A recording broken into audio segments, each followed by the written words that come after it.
Bonjour à tous, nous approchons de la fin de notre série sur les 70 années de la construction européenne. Nous allons découvrir ensemble ce numéro consacré aux années 2000 haut en couleurs, et ça ne nous rajeunit pas. Depuis 1950, l'objectif a été de créer une zone de paix et de prospérité en Europe. L'Europe s'est attachée en particulier à réduire les inégalités entre les régions, plus ou moins favorisées, en leur permettant de se développer ensemble.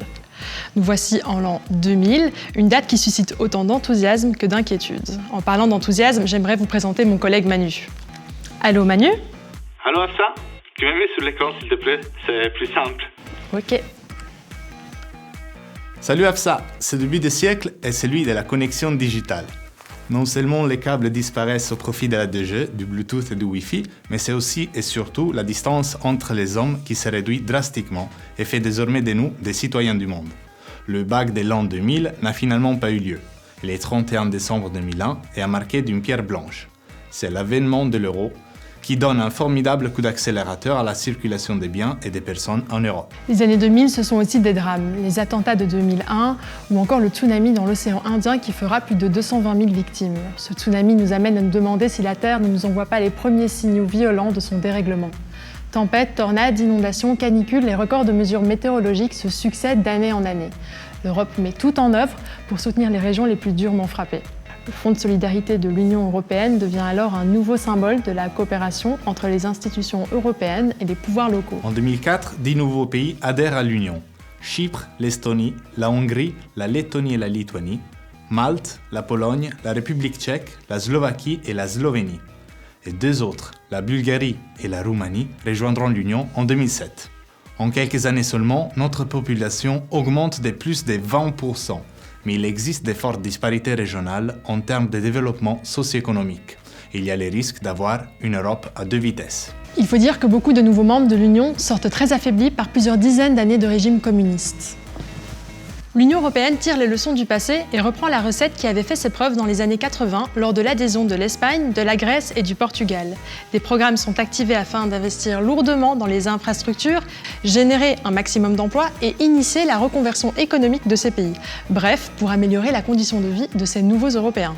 En 2007, le traité de Lisbonne a pour ambition de réformer les institutions européennes afin de rendre l'Union plus démocratique et plus efficace. Il est ainsi question d'une constitution commune, de renforcer la participation des parlements nationaux aux décisions de la Commission et de donner une place plus importante aux initiatives citoyennes. C'est là aussi que la lutte contre les changements climatiques acquiert le rang des priorités. Avec le traité de Lisbonne, l'Union européenne va hériter d'une nouvelle mission cruciale, promouvoir la cohésion territoriale en plus de la cohésion économique et sociale. Une enveloppe budgétaire de plus de 235 milliards d'euros y est allouée. Mais de quoi s'agit-il ? L'objectif peut être résumé en 4 points. Premièrement, mettre à profit les points forts de chacun des territoires pour qu'ils contribuent au mieux au développement durable et équilibré de l'Union tout entière. Deuxièmement, gérer la concentration urbaine. Les villes ont à la fois des effets positifs et des effets négatifs. Elles renforcent l'innovation et la productivité, mais aggravent la pollution et l'exclusion sociale. À l'avenir, il faudra donc être particulièrement attentif au développement urbain. Troisièmement, que chaque citoyen puisse vivre là où il veut, en ayant accès aux services publics, à des transports efficaces, à des réseaux d'énergie fiables et à l'Internet à haut débit. Il s'agit donc de mieux relier les territoires. Quatrièmement, les effets du changement climatique et la congestion du trafic ne s'arrêtent pas aux frontières. Il faut donc de nouvelles formes de coopération entre les pays, mais aussi et surtout entre les régions, ainsi qu'au sein de nouvelles macro-régions comme par exemple la macro-région du Danube ou encore de la mer Baltique. Le rôle du comité des régions, qui rassemble des centaines d'élus locaux, est encore renforcé pour que les décisions prises à Bruxelles soient traduites sur le terrain. En apparence, tout se présente donc pour le mieux dans le meilleur des mondes. Les plans sont réfléchis, les moyens disponibles et les hommes volontaristes.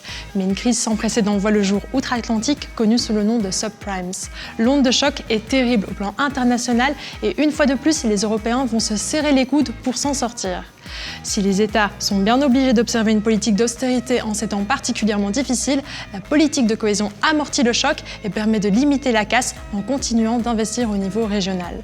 Le plan est aussi limpide qu'efficace. En attendant des jours meilleurs, il faut soutenir les plus faibles tout en permettant aux plus forts de générer d'autant plus de richesses à redistribuer. Le Fonds européen de développement économique régional et le Fonds social européen jouent alors mieux que jamais le rôle salvateur. Hafsa, tu avais bien dit qu'il s'agissait d'une décennie très particulière dans notre histoire. À l'image des réseaux tels que MySpace, LinkedIn, Facebook et Twitter, qui font une percée fulgurante dans notre mode de vie, l'Union européenne tisse des liens sociaux puissants du nord au sud et d'est en ouest. De nouvelles communautés naissent en Europe et rassemblent des citoyens ainsi que des régions autour d'objectifs communs.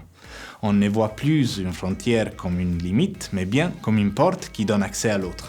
Il faut maintenant réunir ces héros du quotidien pour propager leurs bonnes pratiques. C'est ainsi qu'est née la Semaine européenne des régions et des villes sous l'impulsion du Comité des régions. Elle est désormais organisée chaque année depuis 2002 en coopération avec les collègues en charge de la politique régionale et urbaine de la Commission européenne. Cet événement rassemble chaque année des centaines de réalisations et des milliers de personnes avides d'échanges et d'inspiration. Les champions de la cohésion économique, sociale et territoriale sont reconnus à travers des prix RégioStar pour leur excellence, leur exemplarité et leur transférabilité à d'autres régions de l'Union européenne. Tout est désormais en place pour que l'Union des 27 se consolide et passe même à 28, mais ça, c'est une autre histoire et je vous donne rendez-vous dans le prochain épisode. À très bientôt. Salut Manu. Ciao Hafsa.